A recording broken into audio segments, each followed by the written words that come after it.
9-10 मुहर्रम की दरमियानी रात अमर बिन साद इमाम अली मकाम के खैमे में आया और आके कहने लगा, हुसैन बातें दो ही हैं, अब यजीद और उबैदुल्लाह इब्न ज़ियाद और दीगर कोई और बात सुनने को तैयार नहीं होते, दो ही बातें हैं, या आपको बैत करनी है या जंग करनी है।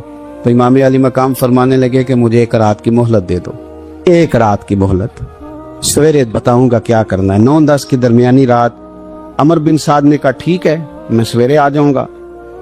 तो अमर बिन साद खैमे से बाहर निकला तो हजरत अब्बास बिन अली, हजरत अब्बास रदी अल्लाह ताला अन्हु हाजिर बारगाह हुए। तो इमाम अली मकाम से अर्ज करने लगे, भाईजान मुझे पता है सवेरे आपने क्या फैसला करना है और आपको भी पता है सवेरे क्या फैसला करना है। तो ये बदबातन किस्म के लोग हैं, ये सोचेंगे पता नहीं हुसैन कमजोर पड़ गया, अभी बताना था कि हमने बैत नहीं करनी, आपने रात मोहलत क्यों मांगी, ये पता नहीं रात क्या क्या बदगुमानियां सोचेंगे। फैसला तो सवेरे भी वही होना है और अब भी वही होना है कि हम यजीद की बैत करने को तैयार नहीं है, तो आप ये भी बात कर देते। तो इमाम हुसैन फरमाने लगे, अब्बास तेरा क्या ख्याल है, मैंने सोचने के लिए टाइम लिया है, तेरा क्या ख्याल है कि मैंने कोई नए राह तलाश करनी है, कोई मुझे और किसी फौज के पहुंच जाने की उम्मीद है। कहा नहीं, मुझे कुछ भी नहीं करना, ना कुछ सोचना है, फैसला भी वही है जिसका तुझे पता है, लेकिन भाई ये आखिरी रात बची है, कल हुसैन दुनिया से जाएगा, आखिरी रात बची है, दिल करता है कि आज की रात ना मैं रज रज के अपने रब को सजदे करूं, मैं जी भर के उसकी इबादत करूं, ये पेशानी उसके हुजूर नाज झुके। और यार हुसैन इब्ने अली तो एक रात बकायदा बचाए कि मैंने अल्लाह के हुजूर हाजिरी देनी है और तू सारी रातें ज़ाया कर देता है। वतन छोड़ना है हुसैन को। इमाम अली मकाम ने कहा कि हिजरत की थी ना, हुजूर ने भी वतन छोड़ा था। दूर खड़े हैं नाना तेरे करम के खजीने की खैर हो, मैं जा रहा हूं तेरे मदीने की खैर हो। फिर हुसैन इब्ने अली वहां से निकले, बच्चे साथ, डटना पड़ा, भूख प्यास, बच्चों का साथ, फिर बच्चों की शहादतें, ये सारी चीजें इंसान को कमजोर कर देती हैं ना, लेकिन जिसकी शान बड़ी होती है उसकी आजमाइश भी बड़ी होती है। छोटी छोटी बातों से घबरा जाने वाली उम्मत, जरा जरा सी बात पर परेशान हो जाने वाले लोग, लड़खड़ाते कदम, उलझे ख्यालात, बेचैनियां, बेकरारियां, बहते आंसू और हर वक्त मजलूमियत का इजहार करती कौम अगर अपने कदमों पे खड़ा होना चाहती है, उम्मत अगर फिर से उम्मत साजी चाहती है, उम्मत अगर खड़े होके और अल्लाह की अता पर राजी रहकर अपनी जिंदगी गुजारना चाहती है, एक ही फार्मूला है, इस कौम को इमाम हुसैन की सीरत से आगाह कर दो, इस उम्मत को नबी पाक के शानों वाले नवासे की अजमतें बता दो। ये जो लोग सहमे सहमे, डरे डरे से, परेशान से, कमजोर से, गरीबी की बात करते, देहाती होने की बात करते, सहमी सहमी बातें करते, इन्हें कहो डरो ना। वो देखो परदेश में हुसैन इब्ने अली थोड़ी देर पहले हजरत अली अकबर की लाश मुबारक उठा के लाए हैं और ला करके खैमे में रखी है, लेकिन उन्हें पता है कल भी तो जाना है ना, उन्हें पता है ना कितने कुछ साल जीना है, बिल आखिर जाना तो है ना। जिस धज से कोई मक्तल में गया वो शान सलामत रहती है, इस जान की कोई बात नहीं, ये जान तो आनी जानी है, मौत बिस्तर पे भी आ जाया करती है, लेकिन जो मैदानों में डट के रहते हैं उनको तारीख जरा जिंदा रखा करती है। कमजोर जिंदगी ना गुजारो, डरी हुई जिंदगी ना गुजारो, और ये कभी ना कहो हाय हुसैन, हम हाय हुसैन वाले नहीं, हम वाह हुसैन वाले हैं। हमारे बुजुर्गों ने हमें यह सबक दिया है, हमने कहना वाह हुसैन। क्या कमाल कर दी इमाम अली मकाम ने, वाह हुसैन आपकी अजमत पे कुर्बान। इतने सारे दुखों के बावजूद जब शानों वाले नाना का शानों वाला पोता, अजमतों वाली माँ का अजमतों वाला बेटा, जुर्रतमंद बाप का बेटा मैदान में निकलने लगा है, तो डरा डरा सहमा सहमा रो के दिलासे दे के आंसू पूछ के नहीं, बल्कि इमाम हुसैन ने डट के खड़े होके वो इमामा सर पे बांधा जो मोहम्मद अरबी ने अता फरमाया था, वो जूता पहना जो नाना ने दिया था, वो तलवार पकड़ी जो शेर खुदा मौला अली पकड़ते थे, اور حسین میتوں کے باوجود میدان میں آئے، پر میں سامنے کھڑے ہو جا، تمہیں خطبہ دینا ہے، اس لیے کہ محمد عربی کا طریقہ ہے جمعے والے دن خطبہ دیا جاتا ہے۔ پورے وثوق سے اتمام حجت کیا۔ اور حسین ابن علی ایسے تو نہیں تھے کہ ڈرے بڑا تھے تو ان سے تلوار نہیں چلی، انہوں نے تلوار چلائی، جو ایک ایک دو دو کر کے آتے رہے وہ کٹتے رہے، وہ کٹتے رہے۔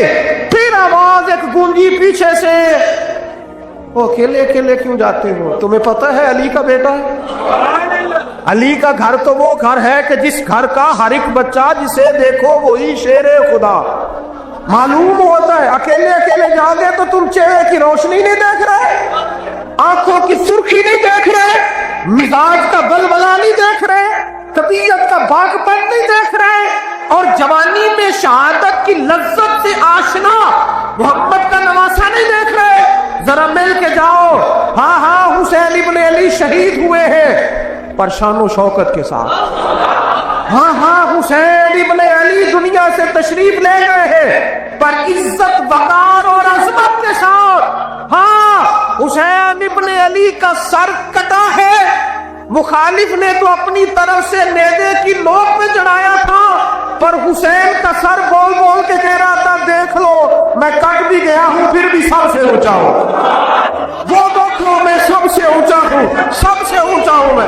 اے حسین ابن علی، نازش آل نبی تم پر سلام، اے حسین ابن علی تم پر سلام، نازش آل نبی تم پر سلام۔ کسی نے ایک بات کی تھی، اس نے حد کر دی، اس نے کہا مورخ تو کتنا کو لکھے گا، خطیب تو کتنا کو واز کرے گا، او مصنف تو حسین ابن علی کی شان میں کہاں تک بات کرے گا؟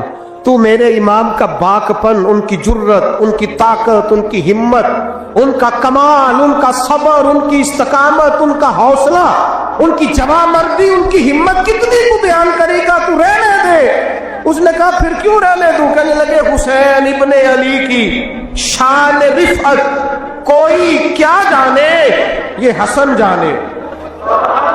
حسین ابن علی کی شان رفعت کوئی کیا جانے، یہ حسن جانے، یہ علی جانے، یہ نبی جانے یا خدا جانے۔ ہماری طاقت نہیں ہے کہ ہم امام علی مقام کی عظمت کو بیان کر سکیں، بس چپ کر میرے علی، ایتھے جا نہیں ہو۔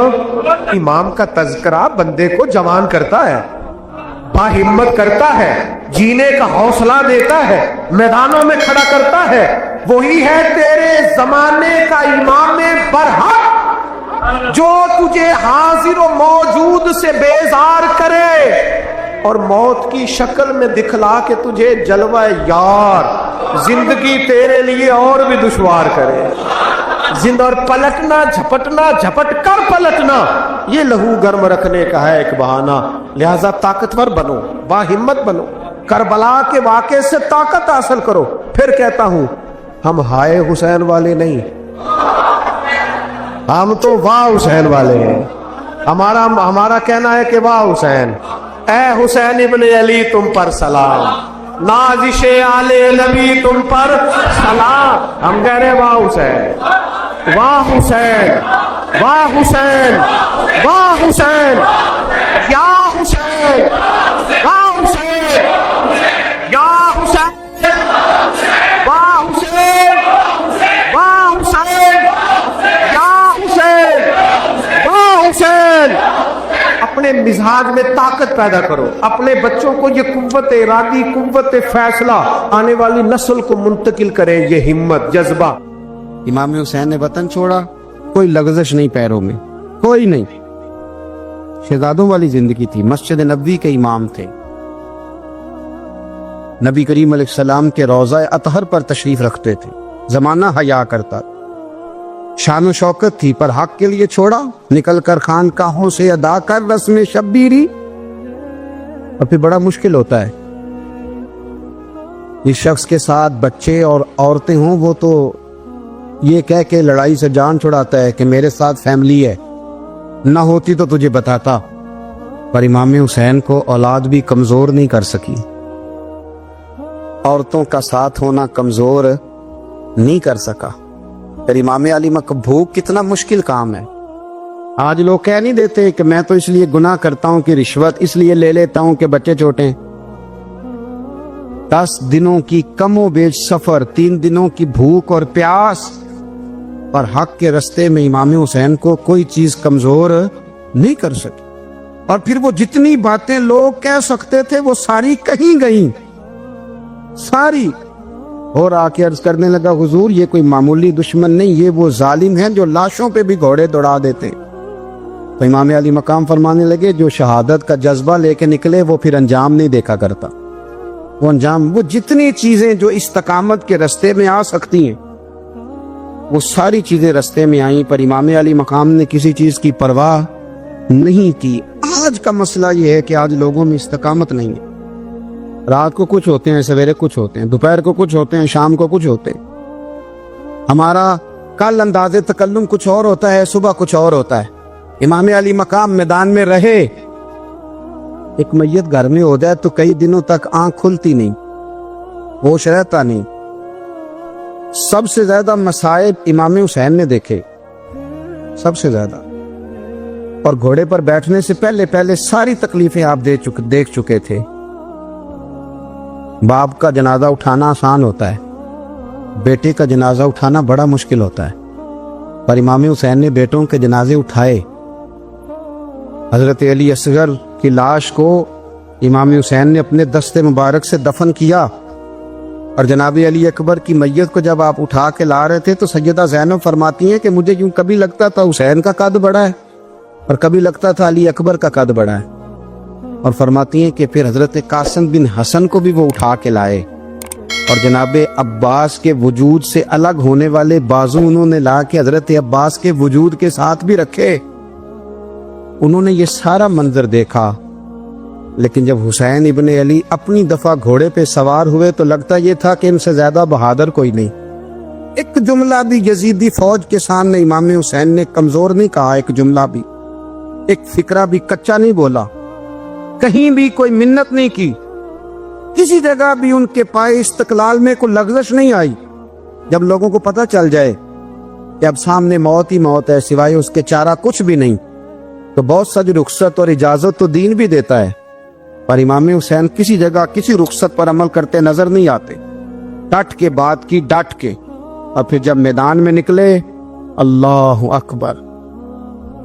تو ابن سعد کہنے لگا کہ اگر 2 کر کے ایک کر کے جاؤ گے تو یہ 45,000 کا لشکر سارا حسین کاٹ ڈالے گا. یک بارگی حملہ کرو گے تو بات. اتنی استقامت، اتنا. آج تو لوگ ڈپریشن کے مریض ہیں، آج تو لوگ ٹینشن کے مریض ہیں. ہر دوسری بات میں لوگ کہتے ہیں وہ بڑا، پر کس بات سے؟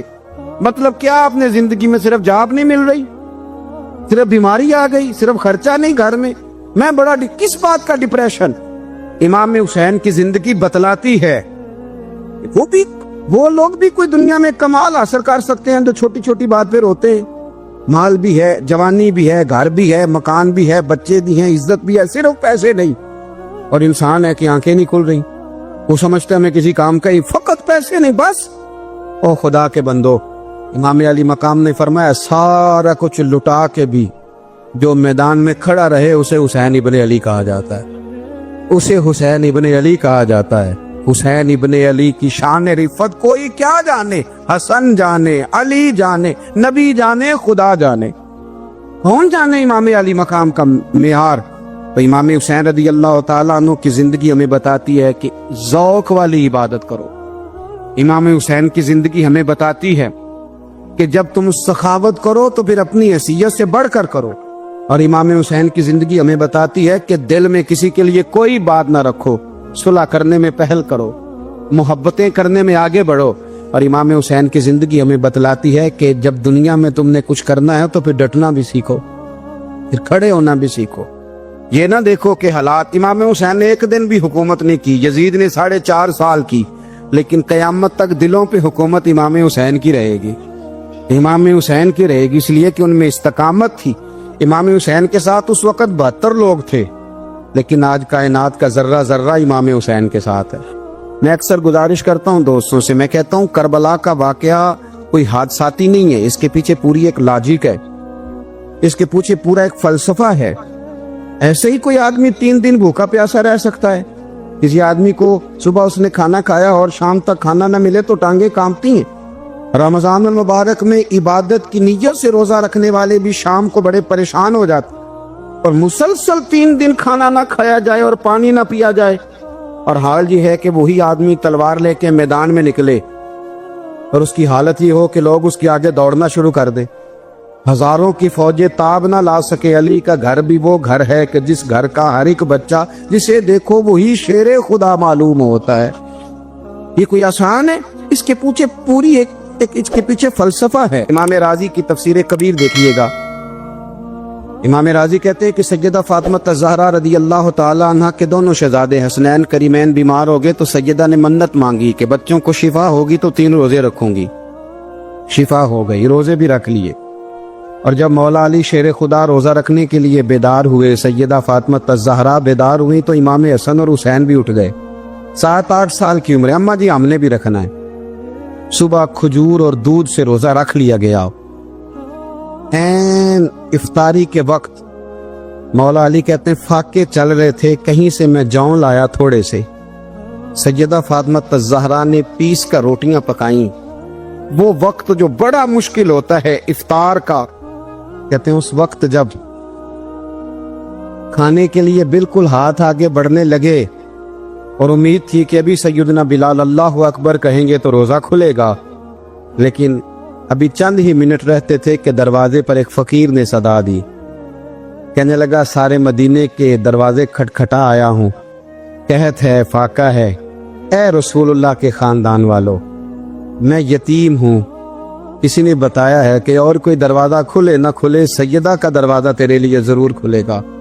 क्या यतीम को रोटी मिलेगी? तो हजरत मौला अली ने बच्चों की तरफ देखा ही था कि इमाम हसन सारी रोटियां जाके दरवाजे पे दे आए। खजूर और पानी से इफ्तार हो गया। सुबह फिर खजूर और दूध से रोजा रखा। इमाम राजी कहते हैं ऐन वो वक्त जब इफ्तार का टाइम आया तो फिर दरवाजे पे किसी ने सदा दी। कहा रसूलुल्लाह के खानदान वालों, मैं मिस्कीन हूं, रात से रोटी खाई है, न सुबह खा सका न दोपहर। किसी ने बताया है कि इस दरवाजे से खाली कोई नहीं जाता। इमाम हसन ने फिर सारा लंगर उठाया और फिर जाके दे दिया।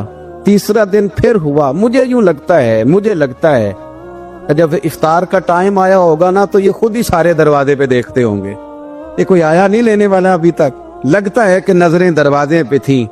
ऐन इफ्तार के वक्त 3 रोटियां जब जौ की पक के आई, एक भिखारी ने सदा दी। कहने लगा मैं कैदी हूं, आज ही कैद से रिहाई मिली है। पहले दिन किसी के दरवाजे पे सदा मिली है, दी है रोटी मिलेगी। इमाम हसन वो खाना दे के वापिस लौटे। खजूर और पानी से इफ्तार हुआ और जैसे ही मस्जिद नबी में तीनों बाप बेटा नमाज पढ़ने गए तो मौला अली कहते मुझे बताना नहीं पड़ा।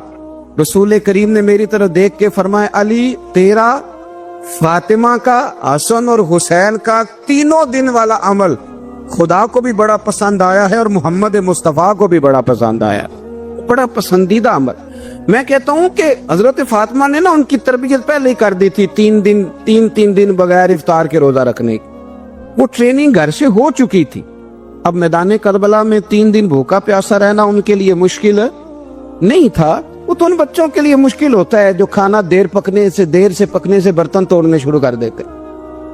वो बच्चे ब्लैकमेल होते हैं जिनको एक वक्त उनके पसंद का खाना ना मिले तो वो घर में जो है वो उधम शुरू कर देते हैं। जिनकी माँ ने आदत डाली हो कि बेटा 3 दिन भूखे प्यासा रहना हुआ तो रह लेना, लेकिन किसी भी बातिल के साथ कंप्रोमाइज ना करना, उनके लिए इतना मुश्किल नहीं था। इनकी तरबियत हुई, इनकी ट्रेनिंग हुई, फिर अल्लाह ने इनकी सीरत में रंग भरे, इनके किरदार में हुस्न आया, वकार आया। हजरत अमीर माविया रदी अल्लाह ताला अन्हु ने एक शख्स को भेजा मदीना मुनव्वरा शाम से, तो उसने कहा मैंने इमाम हुसैन से मिलना है, तारुफ क्या है?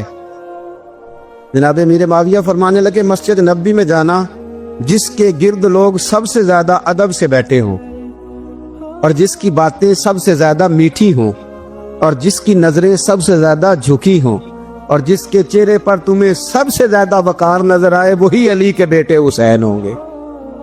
जो सबसे ज्यादा तुम्हें वहां माहौल के अंदर जो शख्स नजर आए पूछने की जरूरत नहीं पड़ेगी।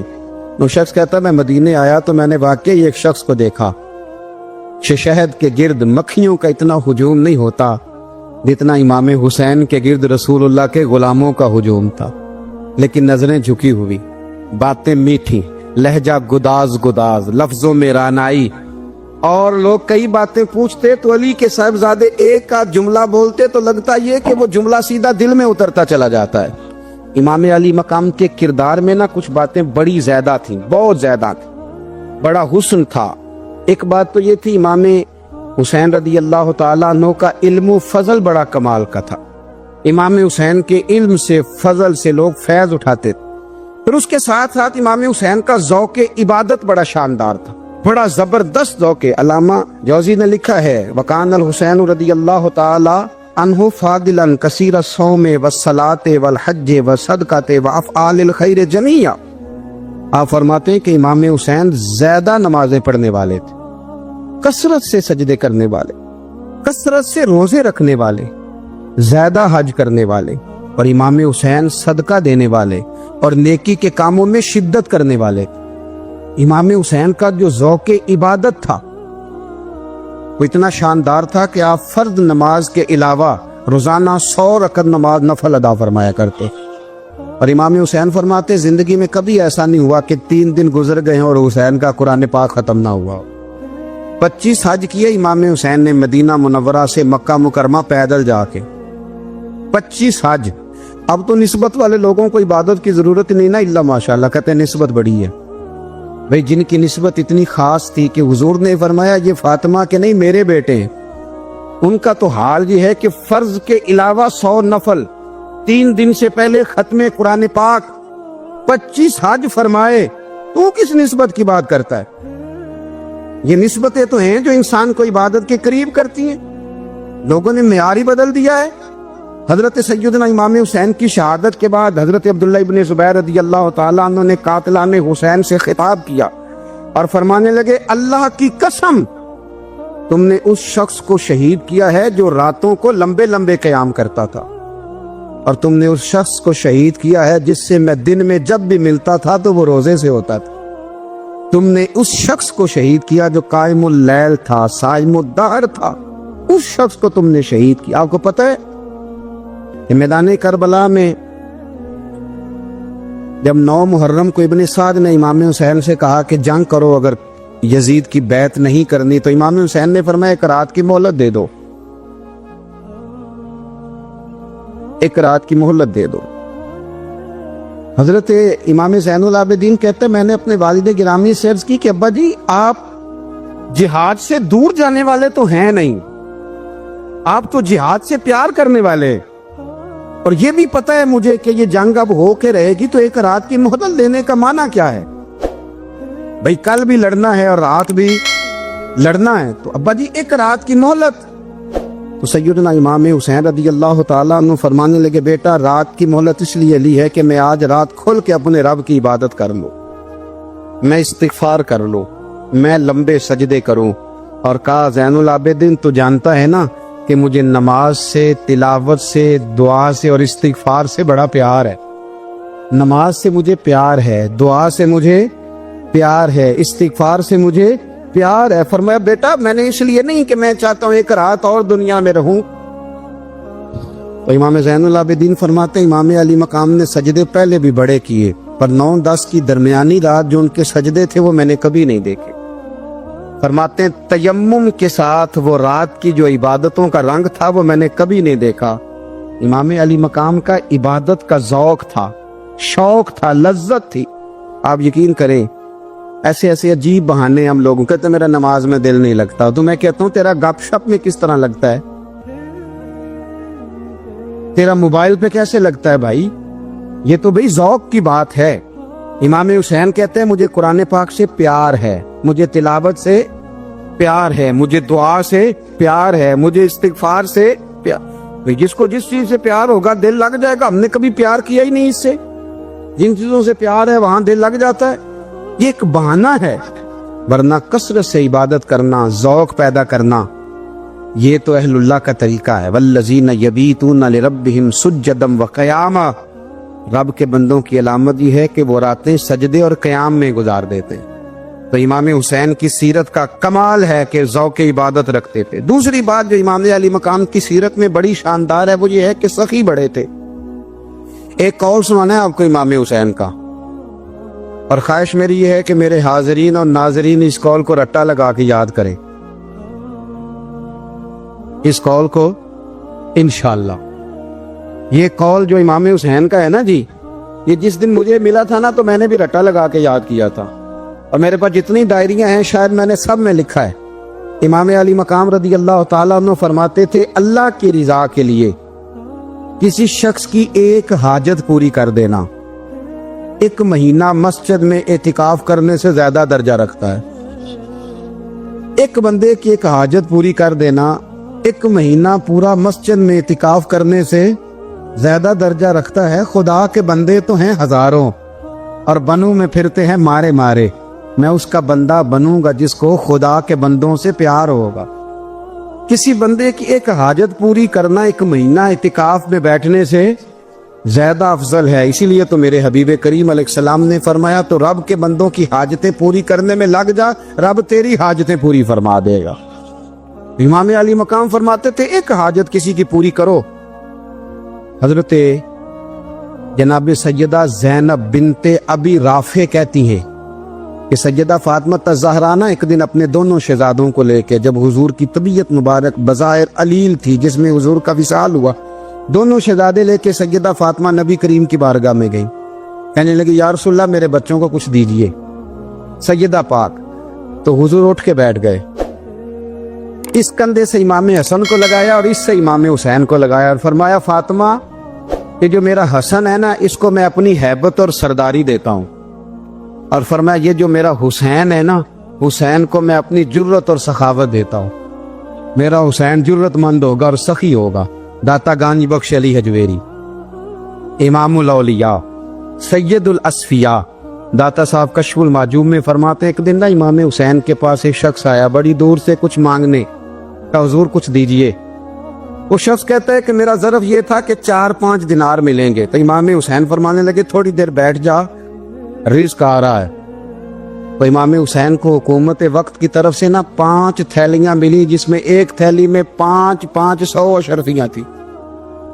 5 تھیلیاں آئیں لیکن اس کو آنے میں نا ذرا دیر ہو گئی۔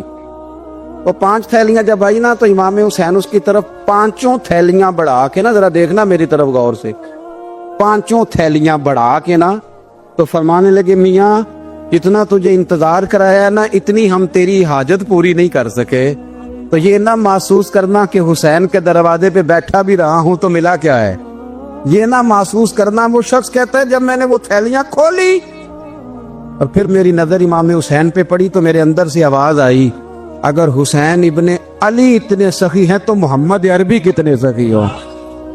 اگر یہ معیار ان کا ہے، ان کا یہ معیار ہے، اور خود بھیک دیں خود ہی کہیں منگتے کا بھلا ہو، خود کہنے لگے جتنا انتظار کرایا ہے اتنی تیری مدد کر سکے۔